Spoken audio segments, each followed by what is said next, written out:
Hello, जय Hind everyone. तो हमारे मन में कई बार क्वेश्चन आता है कि क्या हम कोई संस्था को ज्वाइन कर सकते हैं अगर हम कोई सरकारी कर्मचारी हैं तो इस क्वेश्चन का जवाब मैं आपको इस वीडियो में देने वाला हूं। और रिसेंटली आपकी एक अपडेट आई है आरएसएस को लेके। आरएसएस आपकी एक हिंदू संस्था आप कह सकते हो जो हिंदुज्म को प्रमोट करती है। उसी से रिलेटेड राजस्थान में एक अपडेट हुई है। और कुछ दिन पहले मैंने एक और वीडियो बनाई थी जहां पे मैंने बताया था कि किस तरीके से मध्य प्रदेश के अंदर एक व्यक्ति ने आरएसएस को ज्वाइन किया था और वो एक सरकारी कर्मचारी भी था। तो यहाँ पे आपकी एक अपडेट आई है। तो अपडेट क्या है उसके बारे में हम स्टार्ट करते हैं। रिसेंटली आपने देखा होगा अलग अलग न्यूज आर्टिकल्स जो हैं वो आपके पब्लिश किए गए हैं और उनमें लिखा गया है कि जो राजस्थान राज्य है उस राज्य की सरकार ने आरएसएस के ऊपर जो बैन लगाया गया था वो हटा दिया है। यहाँ पे आरएसएस के ऊपर बैन लगाया गया 1966 के अंदर कि कोई भी सरकारी कर्मचारी जो है वो आरएसएस को ज्वाइन नहीं करेगा। और अब आपका ये जो बैन है ये 52 साल बाद हटा दिया है। क्यों? अगर आप बात करोगे तो अब आपकी पूरी आज़ादी दी गई है कि अगर आप एक सरकारी कर्मचारी हैं और आरएसएस को ज्वाइन करना चाहते हैं तो कर सकते हैं। इसके अलावा मध्य प्रदेश, राजस्थान अब शामिल हो चुका है, छत्तीसगढ़, हरियाणा जैसे राज्य हैं जिन्होंने आरएसएस को ज्वाइन करने के ऊपर जो रोक थी उसे हटा दिया है। और अब कोई भी व्यक्ति जो आपका सरकारी कर्मचारी है और आरएसएस को ज्वाइन करना चाहता है तो वो आपका ज्वाइन कर सकता है। अगर हम बात करें आरएसएस की तो आरएसएस की जो स्थापना है वो 1925 के अंदर करी गई थी ताकि हिंदुज्म को प्रमोट किया जा सके। और इनकी जो विचारधारा है वो कहीं ना कहीं बीजेपी पार्टी से मिलती है।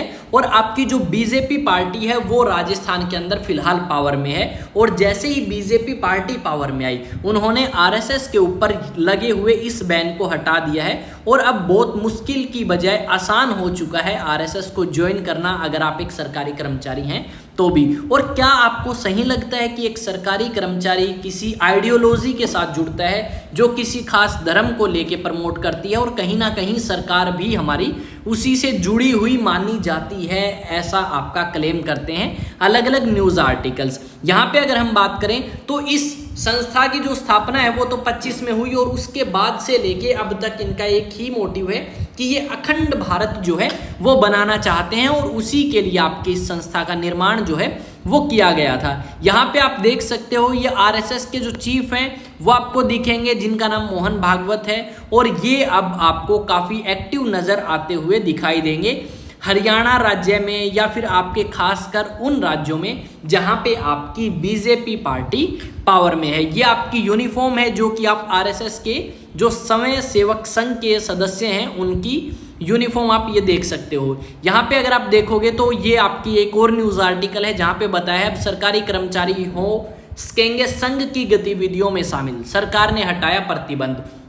तो इस तरीके की जो न्यूज़ हैं वो आपको देखने को मिल सकती हैं। अब अल कायदा जैसे या और आतंकवादी संगठन या ऐसे संगठन जो हमारे राज्य को, हमारे देश को खतरे में डाल सकते हैं उन्हीं संगठनों के ऊपर प्रतिबंध लगाया गया है। जबकि आरएसएस के ऊपर ये जो प्रतिबंध है ये हट चुका है। और बहुत सारे लोगों ने इसको लेके अपनी राय या ओपिनियन जो है वो जाहिर किए हैं कि आपका आरएसएस को इतने दिनों तक बैन रखा जो कि एक गलत था। वो उनकी सोच और उनकी आइडियोलॉजी के हिसाब से उन्होंने अपने ओपिनियन दिए। ये जो व्यक्ति आप देख रहे हैं ये वो व्यक्ति हैं जिन्होंने आरएसएस की स्थापना करी थी 1925 में। और इनका नाम मैं आपको नहीं बताऊंगा, इनका नाम आप मुझे कमेंट सेक्शन में बताएंगे कि आरएसएस जो है उसके संस्थापक कौन है। ये आपके लिए क्वेश्चन होगा। और साथ में अगर आप भी मेरे साथ ज्वाइन करना चाहते हैं तो एग्जाम टॉक्स जाके सर्च करें टेलीग्राम पे और ज्वाइन कर सकते हैं। साथ में अगर हम बात करें सोशल मीडिया प्लेटफॉर्म विकास तंवर 04 पे भी आप मुझे फॉलो कर सकते हैं ताकि टाइम टू टाइम आपको हर एक अपडेट जो है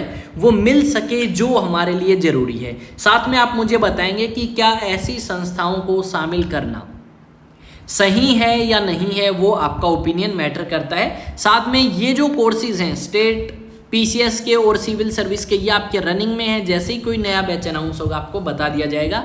यहाँ पे अगर बात करें तो एनडीए के लिए अगर आप प्रिपरेशन करना चाहते हैं और आप क्लास 11th या 12th के स्टूडेंट हैं तो आप स्कूलिंग के साथ साथ में एनडीए की प्रिपरेशन कर सकते हैं। एड्रेस है मॉडल टाउन हांसी, ये कॉन्टैक्ट नंबर है, और आईएएस स्टडी सेंटर के साथ अपनी प्रिपरेशन जो है वो बूस्ट कर सकते हैं। यहाँ पे अगर बात करें, अगर आप कक्षा 9th से लेके 12th तक स्कूलिंग प्लस कंपटीशन की तैयारी करना चाहते हैं, यानी आप आईआईटी के लिए या आप नीट के लिए प्रिपरेशन करना चाहते हैं, तो आप ज्वाइन कर सकते हैं आईएएस स्टडी सेंटर का ही एक और जो ब्रांच है अचीवेक्स नाम से उसको, जहाँ पे आपको आईआईटी, नीट, एनडीए या अदर जो कंपटीशन एग्जाम्स हैं स्कूलिंग लेवल पे या आपके एडमिशन्स से रिलेटेड है जैसे सीयूईटी, वो सारी की सारी प्रिपरेशन आप हमारे साथ में कर सकते हैं स्कूलिंग के साथ में। मान लो आप 12th में एडमिशन लेते हो तो आपकी स्कूलिंग के साथ साथ में ही common university entrance test, NDA जैसे एग्जाम्स की प्रिपरेशन साथ साथ में कराई जाएगी।